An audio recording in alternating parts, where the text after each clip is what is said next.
Flight Centre is one of the most popular travel agents in Australia. We went around interviewing employees of the company on what their thoughts about the talent management and retaining practices of Flight Centre are.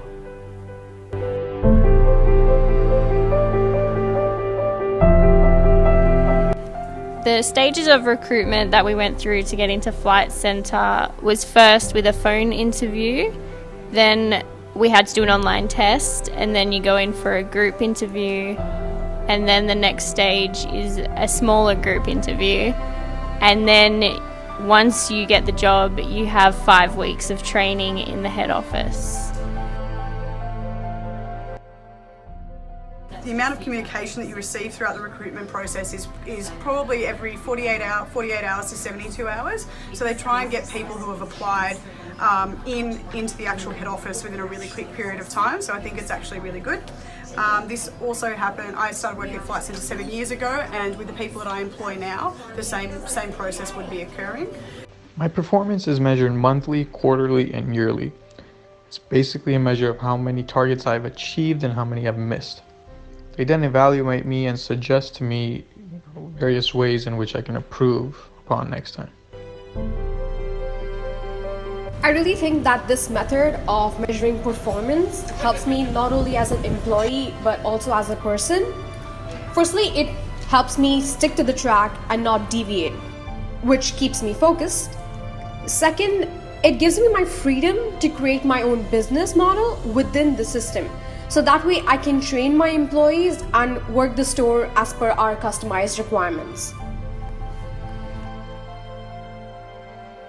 So the beauty of my business is that within the 6 or 7 years that I have started working, I have moved from my first year at $40,000 and improved it within $15,000 in the following fin year.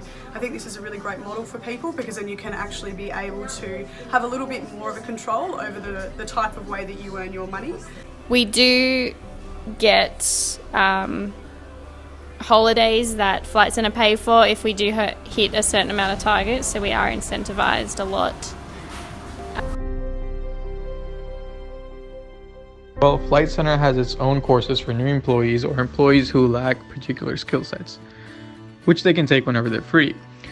These courses are created and run by Flight Centre itself, and upon completion end up helping the employee learn how to develop that particular skill. There are times in which it is effective and there are times which it is not. This typically just comes down to the employee's caliber.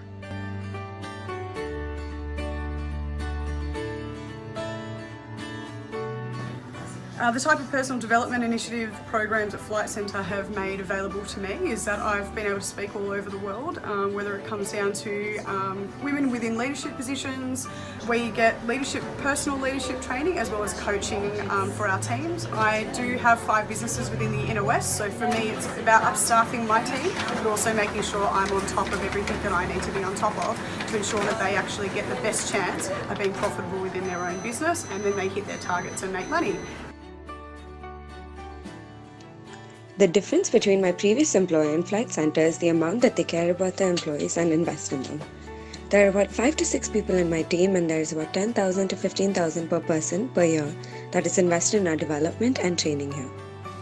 To top it off, there are travel incentives and perks and other fringe benefits that not only make us experts in what we do, but make us feel like we're part of the team and rewarded by the company. So yeah, come on down to Flight Centre.